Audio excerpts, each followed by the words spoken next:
Mga kapuso, gusto nyo ba magtanim pero limitado ang espasyo sa inyong bahay? Posible yan sa tinatawag na urban farming o ang pagtatanim ng mga nakakaing halaman na pwede nyong gawin sa syudad. Alamin kung paano sa balitang hatid ni Valerie Tan.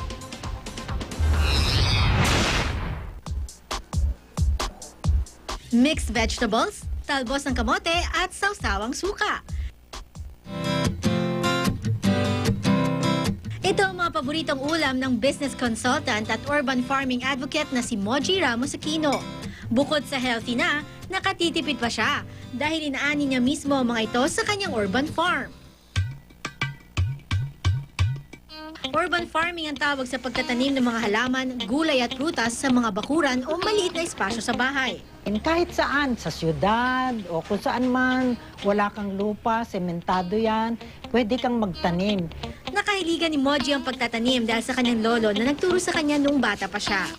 Pero kung dati sa bukid siya nagtatanim, ngayon, ginagawa niya ito sa bakuran niya sa gitna ng syudad. Ang mga paso niya, recycled lahat. Mga napagluma ang lata ng ice cream at bote ng soft drinks. Nakapagtanim na siya ng aloe vera, tarragon leaves, tanglad at iba pa.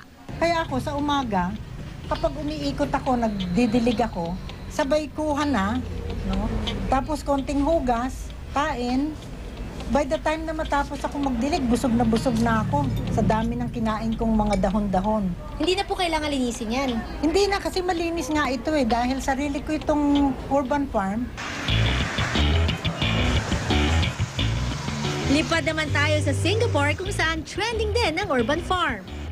Ang Orchard Road ang isa sa pinakasikat na shopping district dito sa Singapore. Maraming matataas na gusali. Isa na riyan dito sa Scape Building kung saan sa rooftop nito matatagpuan ang isang urban farm. Dito nakilala ko si Alan Lim, ang CEO ng Comcrop. Comcrop started as a project in 2011 and that was a small community farm that we wanted to try to build in Singapore.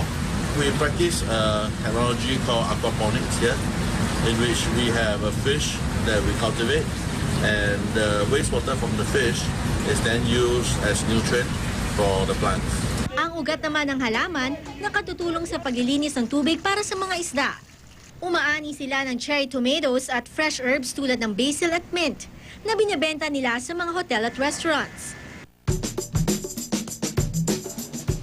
Simple lang simula nitong urban farming, pero ang mga benepisyo nito hindi matatawaran. Pinakamagandang benepisyo dyan is alam kong malinis yung aking mga kinakain. Dahil nga hindi ako gumagamit ng mga chemical na fertilizer o pesticide. Valerie Tan, GMA News.